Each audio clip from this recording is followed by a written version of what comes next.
outside light of the house acting as a beacon, enticing him closer. Once he reached the porch, he took a final glance around and then rang the bell. Moments later, Ted opened the door and seemed genuinely pleased to see him. He almost turned back and walked away. But the lure of what was waiting for him inside proved impossible for him to ignore. Ted stepped back, inviting him into his home, the way he always did. Guilt wrapped itself around his heart. He had to push that aside and concentrate on making his goals achievable. He had a vast debt to pay. That was why he was doing this, no other reason. He thought of Ted and Maureen as members of his family. But if he didn't do this, his life would be on the line. Killing them would mean his own salvation. Chapter 1. Always punctual, Detective Inspector Sara Ramsey arrived at work half an hour before her shift was due to begin. She was surprised to find her partner, Detective Sergeant Carla Jameson, already working at her desk. "Blimey, did you shit the bed or something?" Carla's dainty nose wrinkled. "Crap. You can be so uncouth at times, boss." Sara laughed. "I'll consider myself reprimanded with that remark. What are you up to?" "Tying up a few loose ends. You know me. Hate it when I'm drowning in paperwork.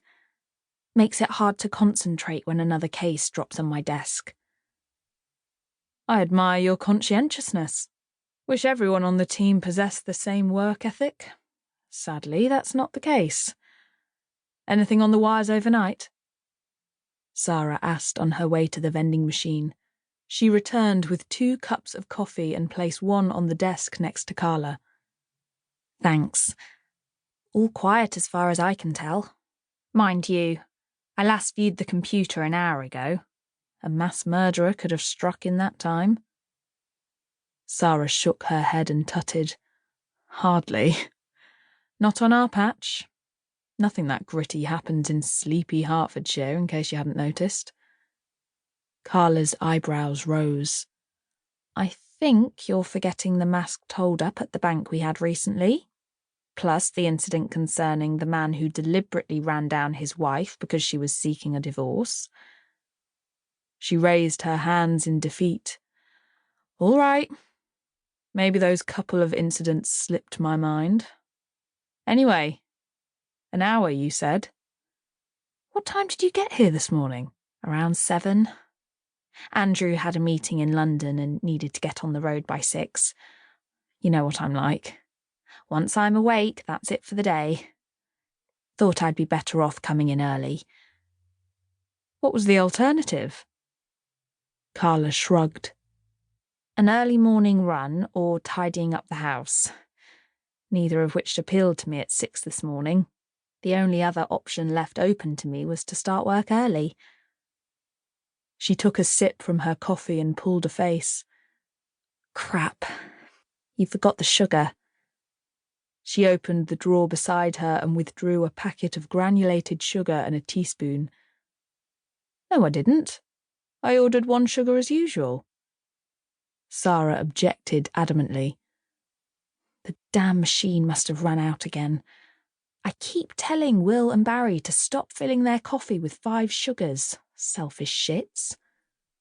Sara tasted her own coffee and shuddered. "Stick one in there for me. I'll need to ring the vending machine people. Ask them to top it up again." "You'd be better off telling the boys to buy their own bag of sugar." "I'll do that as well. Right, I'll be in my office, should you need me. There's bound to be a mountain of paperwork vying for my attention after the weekend." "Crampons at the ready. I poked my head in the office earlier, on the off chance you were in." Curling her lip, Sara rolled her eyes up to the ceiling and walked across the incident room to her office. The office overlooked the park opposite. Every morning, Sara passed